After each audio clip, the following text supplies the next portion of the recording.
يا صباح السعادة، ازيكم حبايبي؟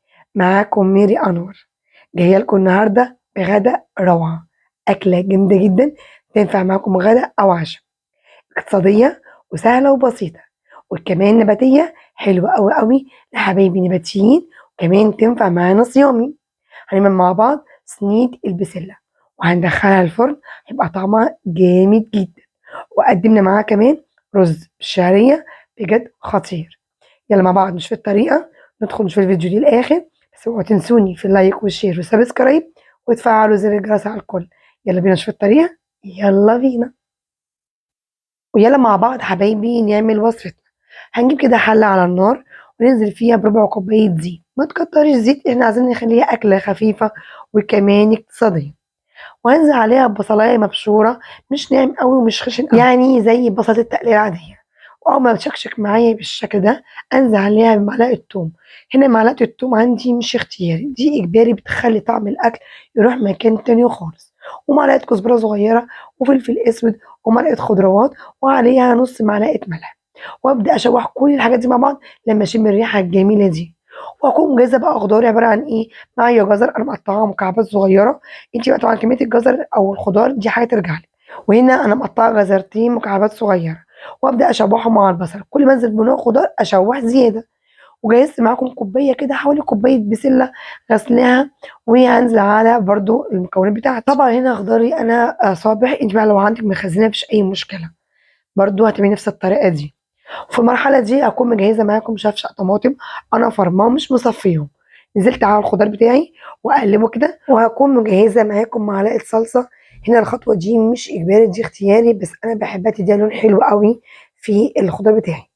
وبعد دقيقتين ادي شكل الخضار، هقلبه كده تقلبتين وانزل عليه باخر حاجه، وهي البطاطس. احنا عارفين البطاطس بتنهري بسرعه، انا مش عايزه كده.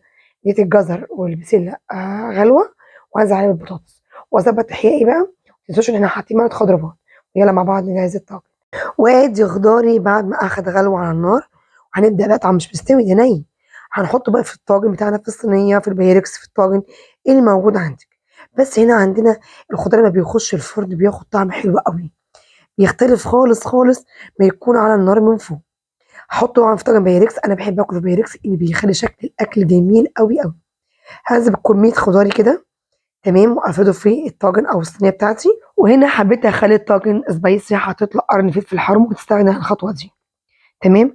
ونبدا نغطيه مع بعض بورق فويل، طبعا انا قلت لكم كذا مره قبل ما نحط ورق الفويل نحط ورقه زبده، تمام. وهندخله الفرن في الرف الوسطاني درجه حراره 200 مده حوالي 10 دقائق او 15 دقيقه. وبعد حوالي 15 دقيقه طلع بقى الشكل الجميل ده، نفتحه مع بعض ونشوف الريحه والشكل. بصوا بقى الجمال، ريحته خطيره بجد، اكل الفرن لا يعلى عليه، تخلي الاكل يروح مكان تاني خالص. بصوا الجمال، روعه روعه روعه، الريحه جامده. حابه بس اوريه لكم ازاي نقدمه.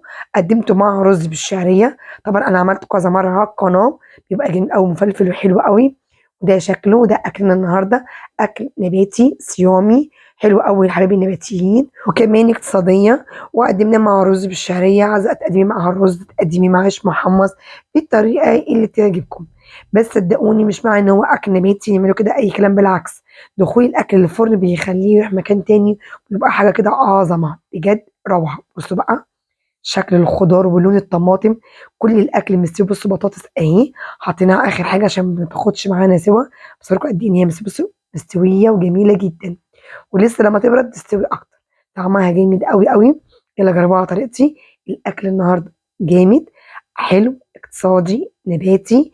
يلا بقى اعتمديها في اكلاتك، وتقدميها برضو على سفرتك في اي عزومات في اكلات شهر رمضان. انت لو موظفه او عندك عزومه تعمليها قبلها بيوم، وما تدخلهاش الفرن الا لما تيجي تقدمي الاكل، ما تاخدش اكتر من 10 15 دقيقه.